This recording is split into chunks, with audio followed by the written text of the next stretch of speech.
Loi Dodd-Frank, réforme Volcker ou encore réforme structurelle des grandes banques européennes telles que le propose le projet Barnier.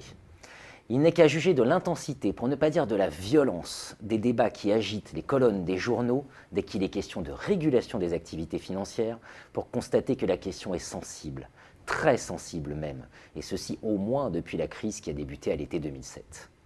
Isabelle Huot, bonjour. Bonjour. Vous êtes professeure à l'Université Paris-Dauphine. Vous avez coordonné avec Christelle Richard, aux éditions Palgrave Macmillan, un ouvrage qui apporte un éclairage inédit sur ces questions, Finance, : The Discrete Regulator. Est-ce que vous pourriez m'expliquer le projet de cet ouvrage, les principaux enseignements? Ce que vous nous montrez en gros, c'est que l'industrie financière a une certaine capacité quand même à endogénéiser les règles qu'elle va subir.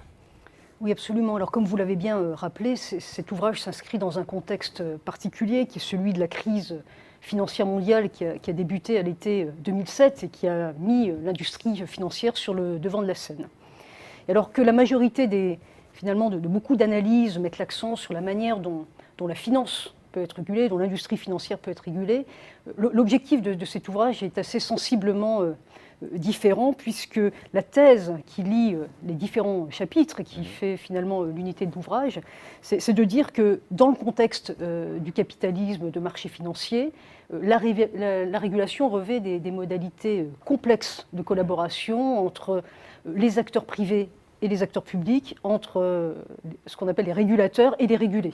Bien sûr. Donc c'est un peu ce marqueur-là qui fait l'objet de l'ouvrage.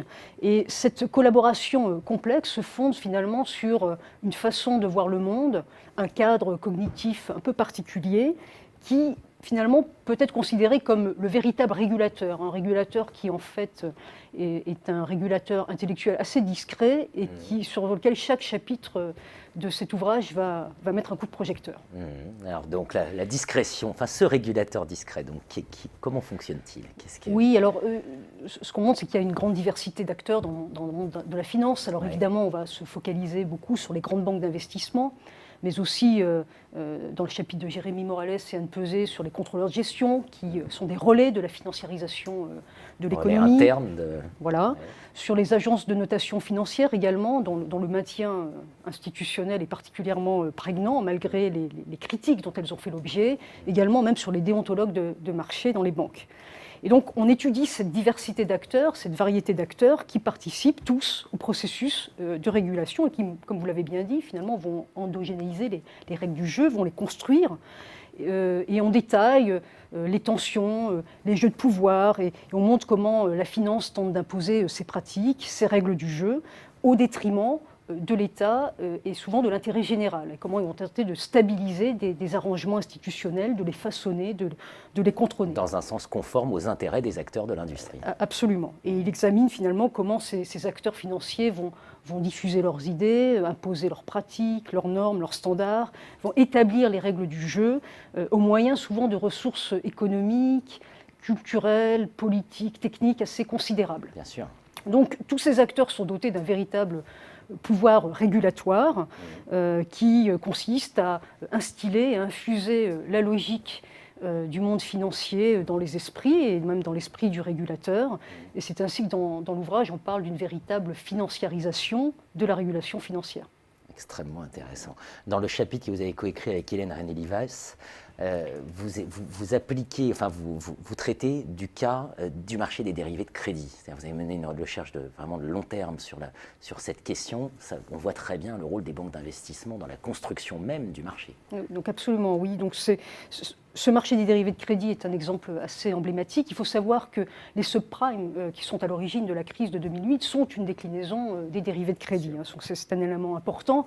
Et ce qu'on montre, c'est que ce marché des dérivés de crédit est bien le fruit des processus sociaux et politiques que je viens de décrire. Sa structuration, son organisation émanent principalement de l'action de quelques grandes banques d'investissement qui ne sont pas très nombreuses. Et de ces actions de ces grandes banques résulte un marché qui est un marché opaque et très concentré aux mains de quelques acteurs. Alors, pour donner un exemple, ces grandes banques se sont regroupées au sein d'une association qui existe, qui est une association qui promeut les produits dérivés, l'ISDA, International Swap and Derivative Association. Et ces banques dites de marché ont particulièrement influé sur le régulateur pour faire en sorte que ce marché des dérivés de crédit se développe. Et en particulier, elles ont fait en sorte que le dérivé de crédit soit défini comme produit financier, et non pas comme contrat d'assurance, comme cela aurait pu être le cas, et même encore moins ne tombe sous le régime juridique des jeux et paris, comme il y avait une possibilité que cela tombe sous ce régime juridique-là, comme le montre une thèse d'un juriste à la fin des années 90. Et donc, on voit bien que les enjeux de profitabilité l'ont vraiment emporté sur les considérations ou le raisonnement purement juridique. Et donc, ces grandes banques d'investissement constituent des communautés d'intérêt qui vont établir les règles du jeu, proposer des standards, des normes, des pratiques de nature à favoriser ce développement du marché. Et ce faisant, elles vont chercher à capter de la valeur au détriment, évidemment, de l'intérêt général. C'est un peu le même type de processus que l'on observe aujourd'hui à l'occasion de la régulation autour de la directive MIF, où les grandes banques tentent aussi d'imposer leur vision aux régulateurs, de telle sorte à résister au processus de régulation qui tente de leur être imposé.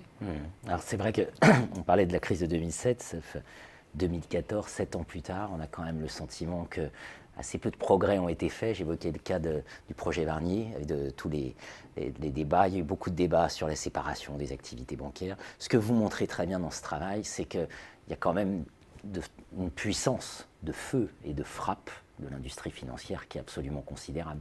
Est-ce qu'on peut avoir l'espoir démocratique qu'un jour, une régulation pourrait intervenir face à ce qu'on présente parfois comme quelque chose d'impossible, soit impossible, soit on est dans des solutions miracles. Et c'est pour cela qu'analyser sous un angle sociopolitique et social les logiques à l'œuvre sur les marchés financiers et dans le monde bancaire, c'est un processus important, de telle sorte à rendre possible un débat démocratique qui ne soit pas réservé aux seuls experts.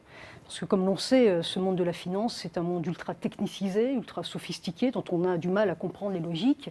Et dévoiler les logiques à l'œuvre sous un angle plus sociopolitique permet précisément aux citoyens de pouvoir poser un regard sur ces processus et de permettre aux profanes de la finance d'entrer dans le jeu d'une certaine façon. Donc c'est en ce sens que ce type de recherche est important pour permettre de dévoiler.